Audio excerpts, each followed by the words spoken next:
los pies de los que van. Amén. Así se hace misiones.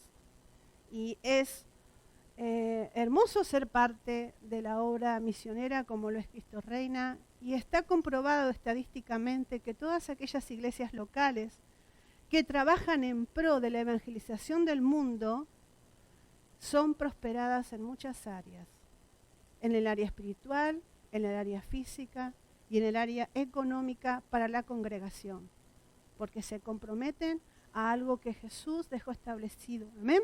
Así que hermanos, con tutti, ¿sí? Vamos a orar por la palabra del Señor. Padre, te damos gracias, Señor, en esta mañana por tu palabra. Gracias por los cantos, gracias por estar en esta reunión. Gracias, Señor, por el día de ayer tan hermoso que le diste a Aurelio y a Encarni, Señor, tus siervos.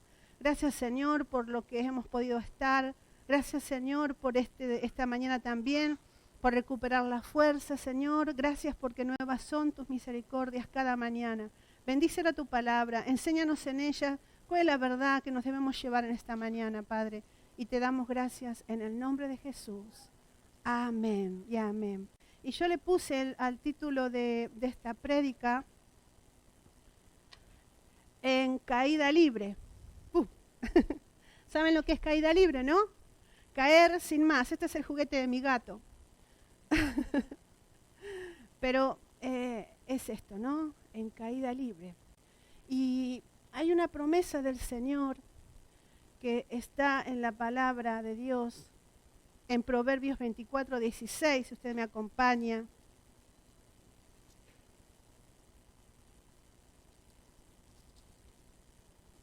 Dice así la palabra del Señor, porque el justo cae, ¿cuántas veces? ¿2? 7 veces cae el justo. ¿Y qué sucede? ¿Y qué sucede con esa persona que cae 1, 2, 3, 4, 5, 6, 7? Dice que esa persona vuelve a levantarse. ¿Y por qué la referencia al 7? Porque es el número, es lo perfecto, ¿sí? Es como que va a pasar inexorablemente, va a suceder que el justo se va a levantar. Y lo que está diciendo también es que rompe esa tesis de una vez que cae uno no se puede levantar, una vez que uno está en el pozo, de ahí no puedo salir. La Biblia va contra eso porque dice que perfectamente se va a levantar. Es una promesa. ¿Qué es? Una promesa inexorable, ineludible para aquellos que confían en el Señor. Porque Dios no miente. Habíamos escuchado eso al principio. Dios no es hombre para mentir, ni hijo de hombre, dice, para arrepentirse, para cambiar de parecer, ¿no? De ser una cosa, de ser otra. Pero dice que el justo puede llegar a caer tantas veces como sea posible, pero va a levantarse. También en el Salmo 37:24, Salmos 37:24,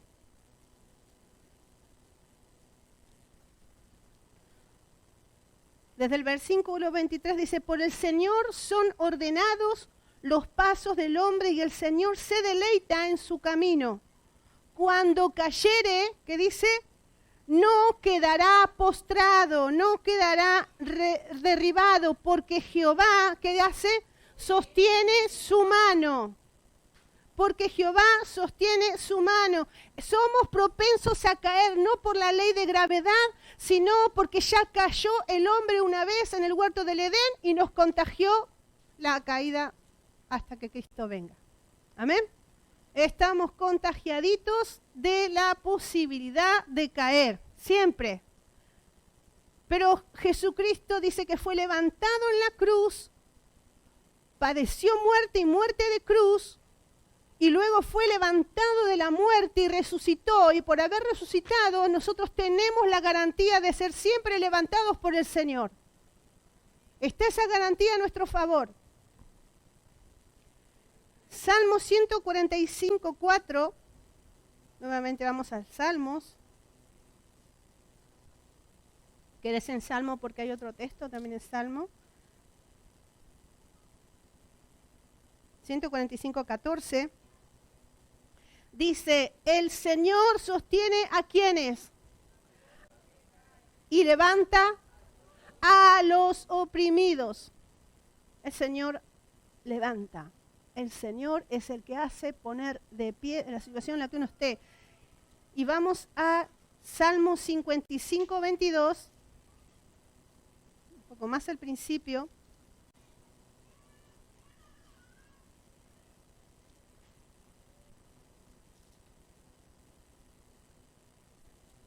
Dice, echa sobre Jehová, el Señor, tu carga, y Él te sustentará y nunca permitirá que el justo sea. Mi Biblia dice sacudido y caiga, como la fruta, ¿no? ¿Han alguna vez tenido que sacudir un árbol para que caiga la fruta madura? Sí, yo alguna vez lo hemos hecho, ¿sí? Nosotros teníamos en casa un naranjo. Entonces, cuando ya no alcanzábamos a más alto, lo hacíamos así y de pronto empezaban a caer todos los naranjos o los pomelos maduros, ¿no? Y ahí recogíamos muchos más. Pero esto no va a pasar con el que confía en el Señor. Va a ser sacudido, pero no caerá. ¿Sí? Va a poder ser atormentado por muchas cosas, pero no caerá. Isaías 40:30-31 dice, los jóvenes flaquean y caen, pero los que confían en Jehová tendrán nuevas fuerzas. Hermanos, a veces nosotros tenemos esta tendencia a pensar que si hemos caído, ¿quién nos levantará? Bueno, la palabra de Dios dice que para eso está Dios, para levantar al caído. Yo he visto, si leyéramos el contexto de todos los textos que le leí, veníamos en ese contexto que hay 3 condiciones que se repiten en casi todos los textos donde el Señor levanta. La primera condición es que tengo que ser una persona justa, tengo que ser una persona que ame y tema al Señor, ¿sí? La segunda demanda es una persona que confíe en que Dios lo va a levantar. Y la tercera es una promesa, conforme a la condición de ser una persona que ama a Dios y conforme a la confianza, la promesa de Dios de levantar está ahí como una estaca sobre nuestras vidas rodeándonos. Pero resulta, hermanos, que cuando uno lee las Escrituras a lo largo de la Biblia, nos encontramos que hubo personas que parece que a esto le pasó por alto. Por ejemplo, Job, ¿qué pasó? Job se precipitó. Su caída fue tan tortuosa que no había manera de explicarse para su mundo en ese momento qué había pasado con él.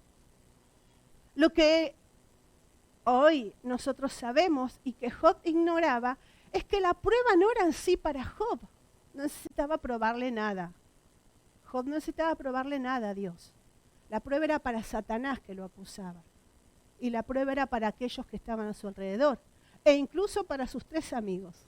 Porque cuando lo vieron en esa condición, ¿qué hicieron? Sacaron lo que había de verdad en el corazón con respecto a lo que pensaban de él. Algo habrás hecho. No crecen, de la hierba no crecen los malas momentos. De algo salió lo que estás pasando. Muchas cosas tremendas les dijeron. Al final tuvo que orar él por sus amigos. Pero sin embargo, no podemos quitar ni negar que sus 10 hijos murieron. Aunque tuvo otros 10 hijos, estos primeros nunca más volvieron a la vida. No hubo una resurrección ahí. No hubo un Lázaro. Quitemos lo material. Ahí hubo algo que fue una pérdida irreparable. Entonces esto es ¿cómo es, Señor? Dijiste que 7 veces me vas a levantar, pero sí tengo que perder. Es que, hermanos, eso es parte de ser llamados a amar a Dios. Porque estamos en un mundo en el cual no estamos exentos de nada. O alguien se compró la vida. O alguien hizo un pacto en el que vas a ser tratado diferente en este mundo. No, Jesús que dijo, en el mundo tendréis aflicción, pero yo me levanté y me sobrepuse, me puse de pie y vencí al mundo. ¿Y cuál es la fe? Dice, ¿qué es lo que vence al mundo? Vuestra fe, esa vence al mundo. Entonces lo que estamos viendo acá, que sí habrá pérdidas. Pero Dios traerá en su momento, como lo hizo con Job. ¿No? ¿Qué le terminó diciendo Job? De oídas te había oído, mas ahora mis ojos te ven, porque la prueba lo llevó. Pero fue una prueba para Job. Tengamos también eso presente. Muchos son los llamados, pocos los escogidos. Hay personas a las que Dios toca como Job, pero no significa que va a haber otros Job. Hubo uno solo. También tenemos otros personajes que cayeron en pozos inevitables. A ver, por ejemplo, José. ¿Qué hizo de mal? Por ahí un poco, ¿no? Mostrar sus vestiduras de colores y que tenía visiones de Dios delante de sus hermanos. Un poco presuntuoso en esa área. Pero él cayó en un pozo y de ese pozo fue vendido a Egipto y de ahí fue calumniado, fue metido en la cárcel, pasó un par de años en la cárcel hasta que el Señor lo levantó y lo puso como segundo de Egipto después de Faraón. ¿A quiénes más? Pero él se comió 2 años en la cárcel más un montón de cosas, ¿sí o no? Más esclavitud y limpiar pisos con un cepillito de dientes. Es un decir, ¿no? O sacar con la uña la mugre de la cerámica o de la baldosa del rey, no sé, las cosas que habrá hecho como esclavo, ¿sí? O sacar el estiércol de los camellos, no sé, cosas así, muy humillantes, se las tuvo que vivir, tuvo que pasar por eso. ¿Qué pasó con Daniel? En el foso de los leones, ¿y dónde estaba Dios? Pero dice la Biblia que Dios envió un ángel que cerró la boca de los leones. Y eso fue de testimonio para Nabucodonosor y para todos el reino. Los 3 jóvenes, Cedrat, Mesad y Abednego, ¿qué pasó? Fueron echados al horno de fuego. Cayeron. ¿Cómo Dios permitió que cayeran? No era que los tenía, que Dios hace que la persona se levante. Pero ¿qué pasó con ellos? No se quemaron y un cuarto caminaba y era Jesucristo.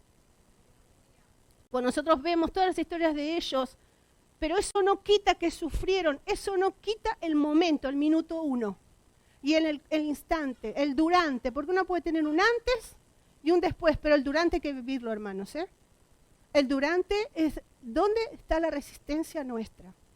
Y eso ahí muchas veces quedamos varados, enojados con Dios, desanimados de la fe. ¿Para qué voy a leer la Biblia si después no se cumple? Y por ahí me aferro a un texto y solamente no pasa nada. ¿Por qué un texto nos tiene que hacer cambiar algo? Lo primero que cambia es el espíritu humano. La palabra de Dios nos inspira fortaleza para soportar la prueba. ¿Se comprende eso? Se fortalece nuestra fe cuando nosotros leemos que dice, grandes son las promesas del Señor. Poner la mira en las cosas de arriba, no de la tierra, porque habéis muerto y vuestra vida está escondida con Cristo en Dios. Hay promesas que nos sostienen para seguir adelante hasta que Jesucristo venga a llevarnos con Él. Pero ese desaliento, hermanos, en ese durante, nos puede dejar realmente del todo destruidos y hasta vacunados para no seguir confiando en el Señor, para no poder mirar. ¿Qué pasó con Elías? Elías lo amenazó una mujer aterradora, perversa, malvada, porque que las hay. Y él se escondió en una cueva y tuvo una depresión tan grande, dice la Biblia, que él deseaba morirse. Y el Señor en ese tiempo lo sustentó con los cuervos, los ángeles. Pero el Señor lo sacó de la depresión. ¿Sabe cómo lo hizo? Con un silbo apacible y delicado. Porque él esperaba un terremoto, algo que Dios se le apareciera. Pero el Señor le mostró el terremoto, pero Dios no estaba en el terremoto.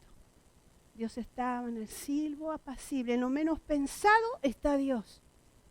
Y resulta que cuando sale de la cueva le dice, desanda el camino. Vuelve por donde viniste. Eso es, ¿saben qué? Un tratamiento de Dios para la depresión. ¿Sabían eso? ¿Saben que un terapeuta, un psicólogo, hace desandar el camino de una persona para ver dónde fue que pasó esa situación que lo hundió?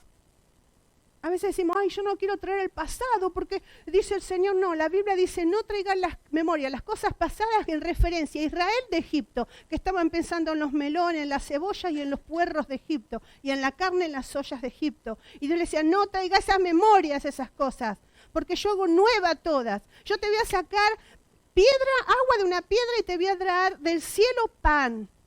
Voy a hacer algo nuevo, les dijo el Señor. Dice Eclesiastés que Dios restaura, va hacia el pasado y dice que anda buscando, inspeccionando para restaurarnos a nosotros. Y eso es lo que Dios hizo con Elías, lo levantó, pero tuvo que padecer estar en la cueva. Esto también nos dice otra verdad, que de la depresión el único que nos rescata es el Señor. Es el Señor. Es Dios el que nos saca. Muchos han salido inclusive sin el Señor, pero aún así ha intervenido Dios. Porque no necesita una persona haber confesado a Jesucristo para que Dios los sane de la depresión. Porque Dios es misericordioso. Y Dios ama a la persona. Hay mucho pueblo, dice el Señor, que tiene aún entre los que no les conoce. Y les va preparando un camino, sanándole, fortaleciéndole. Y después cuando vienen al camino del Señor dice, pero hace 20 años atrás, cuando no le conocía, Dios estaba conmigo. ¿Cuánto han sentido eso? Hermanos, Dios no hace excepción de personas. ¿Y qué hablar de Gedeón, de Jeremías, de Abel, que fue asesinado por su fe? Cayó y murió, no hubo para él. Es como que, ¿qué pasó con Abel? Él murió, Señor, él cayó. Pero él fue figura de Cristo. Porque Dios tiene su manera de levantarnos, a algunos para exaltación, para ser ejemplo, para ser de bendición. Como Esther, ella fue amenazada. Fue amenazada ella y su pueblo. Muy típico, las mujeres, la mayoría son amenazadas, ¿sí o no? Y le pasó a Esther, intimidada, amenazada, y Dios la levantó y la sacó, pero tuvo que padecer mucho miedo y llevarse a sí misma y al pueblo al ayuno porque sabía que tenía aquí la guillotina. Lo que el Señor nos muestra en su palabra es que aun cuando parece que no hay luz al final del túnel, sí la hay, hermanos. Sí la hay, porque Dios no es un Dios que nos trajo a su camino para ponernos en un mortero y comenzar a hacernos sufrir para sacar el jugo.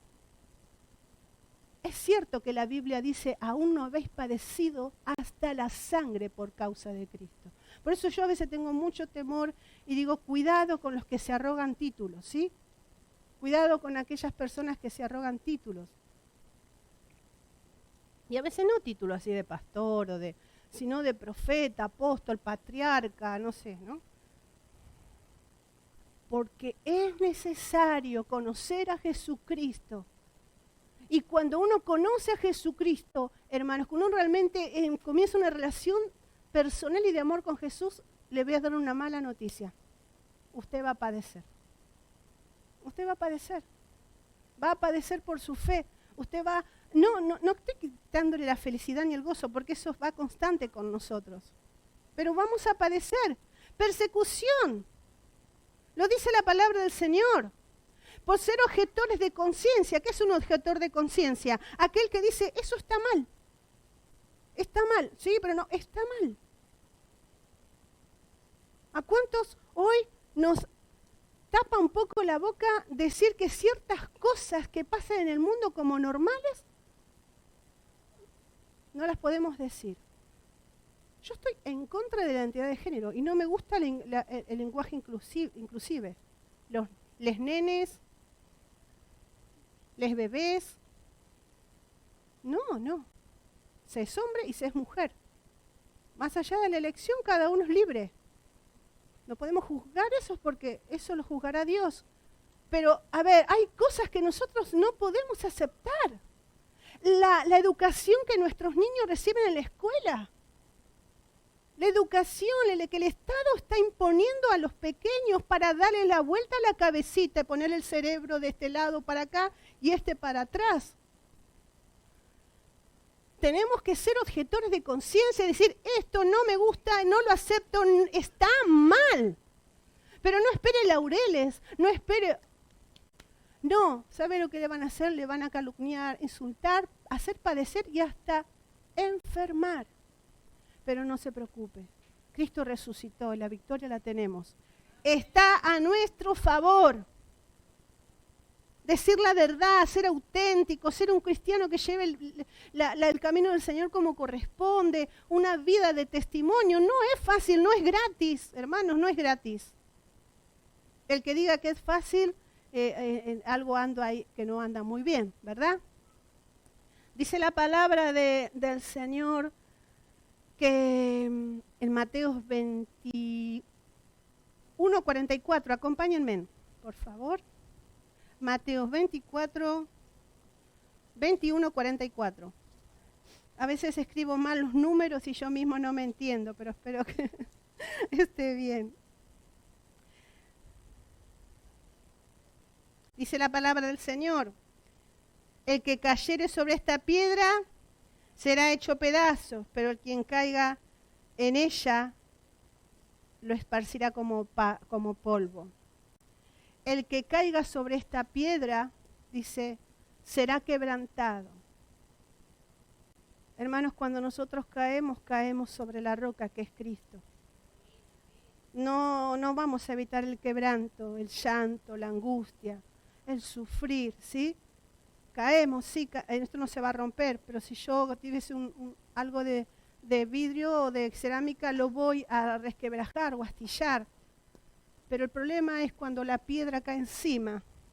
Dice que lo va a desmenuzar, lo va a destruir, lo va a hacer polvo. ¿Y qué pasa cuando la piedra cae sobre nosotros? Bueno, es lo que dijeron hoy, ¿no? Cuidado de caer en las manos del Dios vivo. Sí, el Señor viene hablando desde el principio, amén. Siempre nos está hablando, desde el primer al final. Hermanos, esto es así. ¿Qué preferimos nosotros? ¿Caer sobre la roca que es Cristo? ¿Vamos a llorar, vamos a estar quebrantados, vamos a sufrir? ¿O que la roca caiga sobre nosotros? Porque saben, hermanos, que muchas veces nosotros culpamos a Dios de las pruebas. Y cuando no culpamos a Dios, lo culpamos al diablo. Entonces, ¿en qué quedamos? ¿Y mi responsabilidad qué? ¿No soy racional? ¿No me participó Dios de una razón? Cuando hizo al hombre, ¿no le hizo aliento de vida? ¿Creen que le sopló oxígeno? No, el oxígeno lo puso en el aire. ¿Y el sistema respiratorio en el cuerpo? El mecanismo, el Señor lo hizo andar cuando el hombre lo formó. Pero el aliento fue el espíritu del hombre, que está sembrado del Espíritu de Dios para que tenga fe y para que pueda creer en un Dios, como dice el Salmo 19, los cielos cuentan la gloria de Dios y el firmamento anuncia. Entonces, si nadie nos predicara, el firmamento me dice que hay un Dios. Entonces, ese hálito divino, que cuando venimos a Cristo se vivifica para ser como Jesucristo, eso me hace responsable. Entonces, muchas veces, hermanos, no estoy cayendo en una caída libre sobre la roca porque Dios lo esté permitiendo, sino que yo mismo caigo y soy quebrantado. Porque ¿qué pasa, hermanos? Nosotros tomamos decisiones, vivimos mediante acciones y actitudes. ¿Qué pasó con Pedro? ¿Le negó al Señor? ¿Fue una prueba? No. Porque cuando vamos a la Biblia, ¿qué hizo el Señor? Mi vida daré por ti. ¿Qué le dijo el Señor? ¿Tu vida darás por mí? Te diré que antes que el gallo cante, me negarás 3 veces, Pedro. Ha sido pedido para zarandearos, pero yo he rogado por que tu fe no falte. No fue una prueba, ¿saben que la peor piedra de tropiezo para el creyente es la presunción? Por eso dice 1 Corintios, el que crea estar firme, ¿qué dice? 1 Corintios 10:12, el que crea estar firme, mire que no caiga. Hay un rey en el Antiguo Testamento, Usías, era un hombre que tenía a su lado a su primo, que era Isaías. E Isaías era un hombre de Dios, que inclusive él también cayó en un pozo, fue aserrado y murió, fue metido en un tronco de mano de Manasés, el hijo de Ezequías, a quien él le dio la noticia de que iba a vivir 15 años más. Mire qué recompensa, ¿no? Lo metieron en ese tronco y lo aserraron por la mitad. El mismo por el que él nació gracias a que le dio 15 años más de vida. Y Usías era un hombre de Dios, un rey bueno, pero cuando vio su gloria y todo lo que Dios le había dado, dice que se metió en el templo, agarró el incienso de los sacerdotes y comenzó él a dar el incienso. Y dijo, a partir de ahora cambio la ley de los 10 mandamientos y de toda la historia de Israel. El rey va a dar el incienso. Y los sacerdotes, si ustedes van a la Biblia en Segunda de Crónicas, lean Segunda de Crónicas, todos los reyes, las historias, mucho para cada uno para aprender. Dice que los sacerdotes se atemorizaron y le dijeron, no te corresponde a ti, es nuestro trabajo. Y dice que ¡pum!, le brotó lepra en la frente a Usías y murió de lepra. ¿Murió por culpa de Dios? ¿Murió por culpa del diablo? No, por su responsabilidad, porque los sacerdotes llevaban una mitra que decía santidad a Jehová, y acá en la cabeza para ser santos de mente. En el pensamiento se debe ser santo para que en las acciones se demuestre la santidad. Y eso fue como el Señor, una ironía de Dios, de ponerle la lepra justo en la frente, como diciendo tus pensamientos son malos. Y murió de lepra, el pobre hombre que era bueno. Y Usías hizo luto por él y lo lloró muchísimo, porque se amaban, eran amigos como almas gemelas. Miren qué historia tan triste. Y cuántas historias así que uno le dice, Señor, ¿por qué lo permitiste? ¿Por qué pasó esto, hermanos? Muchas veces podemos caer en un pozo en el que nosotros mismos nos hemos caído, en el que nosotros mismos nos hemos permitido arrojarnos. Y por eso es tan simple la palabra del Señor cuando dice, mirad por mis caminos, escudriñad la palabra porque conoceréis la verdad os hará libre. El que quiera conocer la voluntad de Dios aprenderá, ¿no?, con la doctrina de la palabra del Señor. Buscad mi rostro y me hallaréis. Buscadme y viviréis. Todo lo que el Señor está diciendo no es justamente porque Él nos lleva por estos caminos para que podamos, en caso de padecer, hermanos, caer sobre la roca. Seremos un poco quebrantados, seremos un poco sufridos. Dice que el llanto dura la noche y en la mañana viene la risa, el consuelo. Pero si yo me permito cosas, la piedra cae sobre mí y quedé desmenuzado, hecho polvo, no me levantan ni con cucharita, ¿sí? Por eso, hermanos, hay esta diferencia de confiar en que el Señor lo que Él promete lo cumple. Aún de la depresión el Señor nos puede sacar. ¿Cuántos han estado en tristezas profundas en el alma? Es horrible, porque uno no ve la salida, todo nos da lo mismo, todo es igual, no hay color. Y uno piensa, podría ser esto, pero dice, no, ¿para qué? Es horrible, es terrible, y sin embargo viene el Señor y Él de pronto hace un influjo, un soplo de vida y nos levanta y no nos dimos cuenta cómo y cuándo. Pero nos puso otra vez el Señor en vereda, porque Dios es un Dios que nos ama y que nos bendice y que está sobre nosotros para darnos vida y vida en abundancia. Vamos al libro de Hebreos y ya termino. Dice que muchos de los que no alcanzaron ver la solución de sus vidas, hoy son héroes de la fe. Hoy son héroes de la fe. Miren, dice así. Ahora bien, la fe, la certeza de lo que se espera, la convicción de lo que no se ve, porque por ella recibieron aprobación los antiguos. Por la fe entendemos que el universo fue preparado por la palabra de Dios, de modo que lo que no fue hecho, de modo que lo que no se ve, de modo que lo que se ve no fue hecho de cosas visibles. Por la fe, Abel ofreció a Dios un mejor sacrificio que Caín. Versículo 5, por la fe Enoc fue trasladado al cielo. Por la fe Noé, siendo advertido, preparó el arca. Por la fe Abraham, al ser llamado, fue obediente. Y cuando nosotros leemos todo esto, habla de José, de Jacob y de todas estas personas, dice que muchos de ellos no alcanzaron a ver la promesa. No la alcanzaron. Gedeón, Barak, Sansón, Jefté, David, Samuel y todos los profetas, quienes por la fe conquistaron reinos, en el versículo 33, hicieron justicia, obtuvieron promesas, cerraron bocas de leones, apagaron la violencia del fuego, escaparon del filo de la espada. En el 36, otros experimentaron vituperios y azotes y hasta cadenas y prisiones, apedreados, aserrados como Isaías. Tentados, muertos a espada, anduvieron de aquí para allá, cubiertos de pieles de ovejas y de cabras.